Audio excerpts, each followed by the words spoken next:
My self Awais. मैं आपको पढ़ाऊंगा अकाउंटेंसी 11th-12th क्लास की। हमने कुछ वीडियोस पहले भी बनाई हैं, जैसे meaning of accounting, objective of accounting, ये कुछ वीडियोस में हमने पहले ही बनाई हैं, वो आप जाकर देख सकते हैं। आज हम लोग बात करेंगे ब्रांचेस ऑफ अकाउंटिंग की। तो क्या होती है ब्रांचेस ऑफ अकाउंटिंग, कितनी ब्रांचेज हैं इसकी अकाउंटिंग की, तो हम लोग उस सब आज डिस्कस करेंगे। तो चलिए देख लेते हैं ब्रांचेस ऑफ अकाउंटिंग।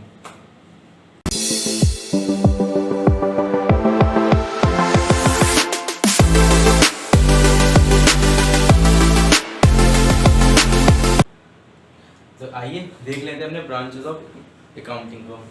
देखिए अकाउंटिंग पांच पांच ब्रांचेस में डिवाइड होती है। सबसे पहली है फाइनेंशियल अकाउंटिंग, फिर है cost accounting, tax accounting, management accounting and social responsibility accounting. ये पांच अकाउंटिंग में डिवाइड होती है। पांच ये हम लोग कहते हैं टाइप्स भी हैं ब्रांच, ये ब्रांचेस को हम लोग यहाँ पे टाइप्स भी कह सकते हैं। यहाँ पे टाइप्स भी होते हैं, ये टाइप्स भी हैं और ब्रांचेस दोनों हैं। ठीक है, हम लोग ज़्यादातर अभी 11th-12th में हम लोग पढ़ेंगे फाइनेंशियल अकाउंटिंग और कॉस्ट अकाउंटिंग। ज़्यादातर हम लोग मेनली पढ़ेंगे फाइनेंशियल अकाउंटिंग और थोड़ा बहुत पार्ट आएगा कॉस्ट अकाउंटिंग का। और ये एक टैक्स अकाउंटिंग अभी हम लोग को पढ़ने को नहीं मिलेगी, हम लोग पढ़ेंगे अगर हम हायर क्लासेस में। जैसे हम लोगों को थोड़ी बहुत, अगर आप बीकॉम हुआ और सीए, ज़्यादातर मेन इसका पार्ट आता है सीए में। आप जब सीए करेंगे या फिर सीएस करेंगे, सीए में करेंगे, इनमें यह पार्ट आता है। और ये मैनेजमेंट में आपको अकाउंटिंग पढ़ने को मिलेगी एमबीए और सीएस में, और ये सोशल रिस्पॉन्सिबिलिटी अकाउंटिंग पढ़ने को मिलेगी आपको एमबीए में, सीएस में और सीएमए में। तो अभी हम लोग को ज़्यादातर अभी फोकस रखना है अपने फाइनेंशियल अकाउंटिंग पे और कॉस्ट अकाउंटिंग पे। ये अभी हमारे दो मेन पॉइंट है। आपको थोड़ा बहुत पॉइंट इसका कॉस्ट अकाउंटिंग के हैं, कुछ पॉइंट्स आएंगे कॉस्ट अकाउंटिंग के, लेकिन फाइनेंशियल अकाउंटिंग पूरी आएगी इतनी। Financial accounting A to Z financial accounting 11th-12th में आपको पढ़ने को मिलेगी, और कॉस्ट अकाउंटिंग का कुछ आपको 12th में मिलेगा पार्ट पढ़ने को, और थोड़ा बहुत 11th में बताया जाएगा क्या होता है। और टैक्स अकाउंटिंग आपको सीए में मिल जाएगी। और ये सब ये वाली तीनों हायर स्टडीज के लिए हैं, आपको ये आगे जाके पढ़ने को मिलेगी। और ये अभी आपके लिए, ये भी आपके लिए इम्पोर्टेंट है। ओके, तो अब हम लोग देख लेते हैं कि करके डिस्कस करते हैं सब पे। फाइनेंशियल अकाउंटिंग पे पहले करेंगे, फिर cost accounting, tax accounting, management accounting, social responsibility accounting. तो हम लोग पहले फाइनेंशियल अकाउंटिंग पे डिस्कस शुरू करते हैं। ओके, तो चलिए शुरू करते हैं पहले फाइनेंशियल अकाउंटिंग से। फाइनेंशियल अकाउंटिंग क्या होती है? Financial accounting, the main purpose of this branch of accounting is to record business transaction in a systematic manner to ascertain profit and loss of accounting period by preparing a profit and loss account. मतलब हम लोग पहले record करते हैं business transaction का, ये इसका main purpose है। फाइनेंशियल अकाउंटिंग का मेन पर्पस ही होता है रिकॉर्ड करना ट्रांजैक्शन सारे, जो भी इसके मॉनेटरी ट्रांजैक्शन होते हैं, फाइनेंशियल ट्रांजैक्शन होते हैं डेली बेसिस पर बिजनेस में, वो रिकॉर्ड करती है, इन्हें सिस्टमैटिक मैनर में रिकॉर्ड करती है। किस लिए करती है? To ascertain the profit and loss of accounting period by preparing profit and loss account. ये निकालने के, ये बनाने के लिए हम लोग ये निकालने के लिए हम लोग पूरी रिकॉर्ड करते हैं। उसके बाद सारी प्रोसेस चलती है, फिर लास्ट में प्रॉफिट एंड लॉस अकाउंट बनाया जाता है, जिससे हम लोग की प्रॉफिट एंड लॉस जो भी लास्ट ईयर में एंड में जो भी आता है, वो हम लोग को पता चलता है कि प्रॉफिट आया है कि लॉस आया है। ठीक है, और एक बैलेंस शीट बनाई जाती है जिसमें हम लोग एसेट्स और लायबिलिटीज का पता लगाते हैं, हमारे पास क्या एसेट्स हैं क्या लायबिलिटीज हैं। एसेट्स और लायबिलिटीज आपको थोड़े अलग वर्ड लगने होंगे क्योंकि हम लोगों ने डिस्कस नहीं करे, हम लोग को सेकंड चैप्टर में डिस्कस करेंगे। एसेट्स का मतलब देखिए थोड़ा बता दे रहे हैं। एसेट्स का मतलब होता है जो हमारा खुद का है, जैसे आपके पापा ने एक प्लॉट खरीदा तो वो एक आपके पापा के एसेट्स है। ठीक है, और लायबिलिटीज किसे कहते हैं? लायबिलिटीज होती है जैसे आपने किसी 10,000 रुपये लिए तो वो आपको लौटाना आपकी रिस्पॉन्सिबिलिटी है, तो वो एक लायबिलिटी है कि हम लोग को पे करना है। ये एसेट्स और लायबिलिटीज होते हैं, तो वो बैलेंस शीट में निकलते हैं कि कितने एसेट्स हैं कितनी लायबिलिटीज है। और प्रॉफिट एंड लॉस अकाउंट में निकलती है हमारी क्या प्रॉफिट है और क्या लॉस है। ठीक है, तो फाइनेंशियल अकाउंटिंग में बस इतना ही है कि हम लोग निकालते हैं, पूरी प्रोसेस इसी में होती है। मतलब मेन पार्ट, मतलब सबसे मेन पॉइंट है ये, आप समझिए, क्योंकि पूरी आपकी 11th-12th की अकाउंटिंग पूरी इसी पर बेस है, फाइनेंशियल अकाउंटिंग पर। पूरी फाइनेंशियल अकाउंटिंग है, फाइनेंशियल से मतलब समझ में आ रहा होगा, फाइनेंशियल मतलब पैसे से रिलेटेड, मॉनेटरी टर्म से रिलेटेड। ओके, तो यही है फाइनेंशियल अकाउंटिंग। आगे नेक्स्ट आप अपने पॉइंट्स देखते हैं। चलिए बात करते हैं कॉस्ट अकाउंटिंग की।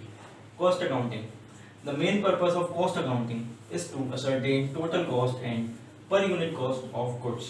The main purpose of cost accounting, इसका main purpose है to ascertain, पता लगाना total cost and per unit cost of goods। देखिए ऐसे समझिए एग्जाम्पल्स है।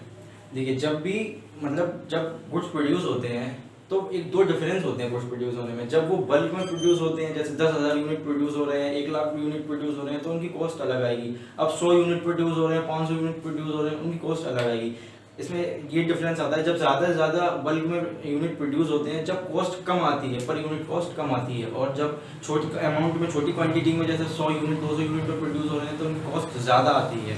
तो इसी को पता करने में कितनी कॉस्ट आ रही है, टोटल कॉस्ट आ रही है, कितनी पर यूनिट कॉस्ट आ रही है, इसी पता करने में कॉस्ट अकाउंटिंग हमारी हेल्प करती है। ठीक है, अब नेक्स्ट पॉइंट देखते हैं। It helps the management control over the cost. जैसे मैंने ही बताया, जैसे अगर कॉस्ट ज़्यादा आ रही है और या कम आ रही है, तो यही सब मैनेजमेंट मतलब मैनेजमेंट की हेल्प करती है कॉस्ट अकाउंटिंग पता लगाने में, कितनी ज़्यादा आ रही है, कितनी कम आ रही है, इसे कंट्रोल करने में। कंट्रोल ओवर कॉस्ट, ज़्यादा अगर कॉस्ट आ रही, कंट्रोल ओवर कॉस्ट मतलब 80 रुपये कॉस्ट आनी चाहिए, तो 100 रुपये कॉस्ट आ रही है, तो मैनेजमेंट चेक करता है कहाँ पे ज़्यादा आ रही है, तो उस हिसाब से फिर वो कम करता है, कंट्रोल करता है, वो कम करता है कि मतलब कॉस्ट 80 ही आए, 80 रुपये ही आए। मतलब एक एग्जांपल लिया मैंने कि एक कॉस्ट 80 ही आए, कम ही आए। और कभी कभी क्या होता है, कभी कभी ज़्यादा कम भी आ जाती है, तो वहाँ पे भी प्रॉब्लम होती है, तो क्वालिटी चेक करनी पड़ती है। तो वो सब कॉस्ट अकाउंटिंग में आता है कि कितनी कॉस्ट आ रही है, कितनी ज़्यादा, कितनी कम आ रही है, ये सब पता करती है भाई कॉस्ट अकाउंटिंग। इसका यही मतलब होता है कि कॉस्ट को पता करना। वैसे डिटेल में ज़्यादा हम लोग अभी से पढ़ेंगे नहीं, क्योंकि हम लोग को बस छोटा मोटा पार्ट आएगा। मेन पार्ट हम लोग को आगे हायर क्लासेस में पढ़ने को मिलेगा, बीकॉम में, सीएस में, सीए में, सीएमए में, इनमें पढ़ने को मिलेगा। अभी अब बस इतना याद रखिए, कॉस्ट अकाउंटिंग होती है हम लोग कॉस्ट पता करनी, टोटल कॉस्ट और पर यूनिट कॉस्ट को पता करना। ठीक है, और थोड़ा बहुत मैनेजमेंट में ये ध्यान रखिए, मैनेजमेंट कंट्रोल करती है, कंट्रोल करती है ज़्यादा या कम आती है, तो उसे कंट्रोल करती है मैनेजमेंट कॉस्ट अकाउंटिंग के जरिए। ठीक है, ओके। तो अब बात करते हैं अपनी नेक्स्ट अकाउंटिंग, मैनेजमेंट अकाउंटिंग की। वैसे मैनेजमेंट अकाउंटिंग अभी हम लोग को हेल्प नहीं करेगी, मैनेजमेंट हम लोग अकाउंटिंग हेल्प करेगी हम लोग की हायर क्लासेस में। जैसे हम लोग बीकॉम करेंगे, सीएस करेंगे, सीए करेंगे, ये हायर क्लासेस होती हैं, हायर लेवल है, इनमें काम आती है मैनेजमेंट अकाउंटिंग। एमबीए सबसे ज़्यादा वर्क करता है, MBA management accounting. Management accounting में देख लेते हैं हम लोग क्या पढ़ेंगे। Management accounting, the main purpose of management accounting is to present the accounting information in such way to assist the management in planning and controlling the operation of business. Management accounting help करती है हम लोगों की, management को help करती है। Management accounting management को help करती है प्लान करने में, फ्यूचर प्लान्स करने में, कंट्रोल करने में। अब देखिए कैसे हेल्प करती है। देखिए जब आप एक बजट की कंट्रोल, एक वर्ड लिखा है, इससे समझिए। बजट की कंट्रोल में क्या होता है, हम लोग बजट की कंट्रोल बनाते हैं कि हम लोग को अगले साल कितना सेल करना है, कितना परचेज करना है। हम लोग एक बजट बनाते हैं अपना, हर इसमें हम लोग की हर एक्सपेंस, हर सेल, परचेज सब लिखी होती है। उस तरीके से हम लोग बजट की कंट्रोल बनाते हैं। तो बजट की कंट्रोल तभी बन पाएगा जब हम लोग की अकाउंटिंग इन्फॉर्मेशन सही वे में होगी। लेकिन ये such way to assist the management, सही वे में हेल्प करेगी मैनेजमेंट को, तभी हम लोग मैनेजमेंट अकाउंटिंग कर पाएंगे, तभी हम लोग मैनेजमेंट बजट की कंट्रोल बना पाएंगे, तभी हम लोग प्लानिंग कर पाएंगे, तभी हम लोग कंट्रोलिंग कर पाएंगे the operation of business. Cash flow statement में दिखा देता है आपने कितना कैश आया है, कितना कैश गया है। ये सिर्फ कैश से रिलेटेड होता है, कितना कैश आना है। ये भी सब अगर ये भी तभी बन पाएगा जब अकाउंटिंग इन्फॉर्मेशन हम लोग के पास सही होगी, सच वे में होगी, इन अ करेक्ट मैनर में होगी। ये भी हम लोग को हेल्प, ये भी सिर्फ मैनेजमेंट अकाउंटिंग का ही पार्ट है। कैश फ्लो स्टेटमेंट, बजट की कंट्रोल भी एक मैनेजमेंट का ही पार्ट है। ये भी प्लानिंग और कंट्रोलिंग, ये भी प्लानिंग और कंट्रोलिंग मतलब प्लानिंग भी करता है, कंट्रोलिंग भी करता है। ठीक है, चलिए अब नेक्स्ट पॉइंट देख लेते हैं। तो आइए बात करते हैं अपनी नेक्स्ट ब्रांच ऑफ अकाउंटिंग की। नेक्स्ट है अपना टैक्स अकाउंटिंग। देख लेते हैं आखिर टैक्स अकाउंटिंग क्या होता है।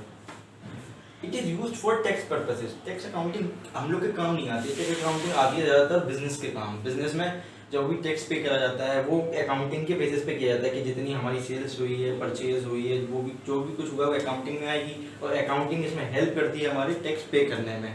ठीक है, तो ये हमारे it is use for tax purpose, ये यूज करी जाती है टैक्स पर्पसेस के लिए। Income tax, sales tax, GST are computed on the accounting. हमारा जो भी इनकम टैक्स निकलता है, जो भी सेल्स टैक्स निकलता है, जो भी जीएसटी निकलती है, वो सब कंप्यूटेड की जाती है on the basis of accounting. Accounting आप समझिए, आप कुछ समझ रहे हो अकाउंटिंग कितनी जरूरी है बिजनेस में। आप उसके बिना कुछ कर ही नहीं सकते। आपको टैक्स भी पे करना होगा तो वो भी आप जीएसटी के बेसिस पे ही कर सकते हैं, सॉरी अकाउंटिंग के बेसिस पर ही जीएसटी पे कर सकते हैं, इनकम टैक्स पे कर सकते हैं। जीएसटी से मतलब होता है goods and service tax. Okay, GST का मतलब होता है गुड्स एंड सर्विस टैक्स, जो हम लोग अभी नेक्स्ट एक चैप्टर आएगा उसमें पूरी जीएसटी पढ़ेगी क्या होती है जीएसटी। अभी आप इतना देख लीजिए, income tax and sales tax are computed on the basis of accounting. वैसे आप ये अभी हायर क्लासेस में और अच्छे से पढ़ेंगे, अभी आप एक छोटा सा कुछ यहाँ पे जीएसटी पढ़ेंगे। पहले आपकी बुक्स में वेज भी था, सेल्स टैक्स भी था, लेकिन अब वो हटा दिया गया, उस सबको एक्सक्लूड करके जीएसटी को इंक्लूड कर दिया गया है, ठीक है, क्योंकि जीएसटी 2017 में आ गई है, लागू हो चुकी है, तो अब जीएसटी पढ़नी है। पहले नहीं थी जीएसटी, तो हम लोग सेल्स टैक्स पढ़ते थे, वेट पढ़ते थे, लेकिन अब इन सबको इसे हटा के खाली जीएसटी आ गई है, तो हम लोग इसमें जीएसटी पढ़ेंगे। और टैक्स अकाउंटिंग का इतना मतलब होता है, ये बस हम लोग की टैक्स पर्पस में काम आती है। जो भी हम लोग को इनकम टैक्स पे करना है, जीएसटी पे करनी है, सेल्स टैक्स पे करना है, जो भी हम लोग को पे करना है, वो सारी निकलते हैं बेसिस अकाउंटिंग के बेसिस पर ही वो कंप्यूट की जाती है, इनकम टैक्स और जीएसटी। आगे नेक्स्ट पॉइंट देखते हैं। चलिए बात करते हैं अपनी नेक्स्ट ब्रांच के बारे में, सोशल रिस्पॉन्सिबिलिटी अकाउंटिंग। देखिए डेफिनेशन देखिए पहले आप, it is the process of business which identify, measuring and contribution of business to the society. एक प्रोसेस है आइडेंटिफाई करने की, मेजर करने की और कंट्रीब्यूट करने की to the business to the society. जो देखिए इसका सीधा सा मतलब होता है, बिजनेस जो भी काम करता है वो बताता है कि मतलब सोसाइटी को कैसे सर्व कर रहा है। जैसे उसने एक नई फैक्ट्री खोली, ठीक है, अब उसने एक नया प्लांट लगाया, अब वो उससे सोसाइटी को कैसे सर्व कर रहा है, वो इस तरह सोसाइटी को सर्व करेगा। Providing financial and manpower support to the public program, environmental contribution देता है, प्रोडक्ट ड्यूरेबिलिटी देता है, जो प्रोडक्ट प्रोड्यूस करेगा उसकी ड्यूरेबिलिटी मतलब अच्छा प्रोडक्ट बनाएगा, और क्या कहते हैं कस्टमर सेटिस्फेक्शन होनी चाहिए। और सबसे एक मेन पॉइंट आता है employment to the under privilege, मतलब जो गरीब लोग होते हैं उन्हें अच्छे से एम्प्लॉयमेंट देना, उन्हें अच्छा एम्प्लॉयमेंट देना, उन्हें और एक पॉइंट और आता है जो वहाँ पे जहाँ पे फैक्ट्री खोलते हैं वहाँ पे क्या होता है पॉल्यूशन बहुत हो जाता है, उस चक्कर में वहाँ से मतलब इन्वायरमेंट कंट्रीब्यूशन भी उन्हें देखना पड़ता है। और कुछ वहाँ पे वो भी देखना पड़ता है कि जहाँ से मतलब कोई गांव में फैक्ट्री डाली है, तो एक फैक्ट्री वाले ने उसने देखा बहुत गांव बहुत ज़्यादा गरीब है, तो उसने सड़क बनवा दी, वहाँ की रोड बनवा दी है, गवर्नमेंट से बात रोड बन जाती है, उनकी जो भी उनके इंडस्ट्रियलिस्ट होते हैं उनकी जल्दी सुनती है गवर्नमेंट, तो वो कर देते हैं और एम्प्लॉयमेंट प्रोवाइड करवाते हैं अपनी फैक्ट्री में लगवा देते हैं नौकरी के लिए। और शिक्षा नहीं होती है, एम्प्लॉय मतलब एजुकेशन नहीं होती, तो एजुकेशन के लिए वो स्कूल डेवलप करा देते हैं, स्कूल खुलवा देते हैं। तो ये सब रिस्पॉन्सिबिलिटी होती है बिजनेस की, जो एक सोसाइटी को प्रोवाइड करता है, ठीक है।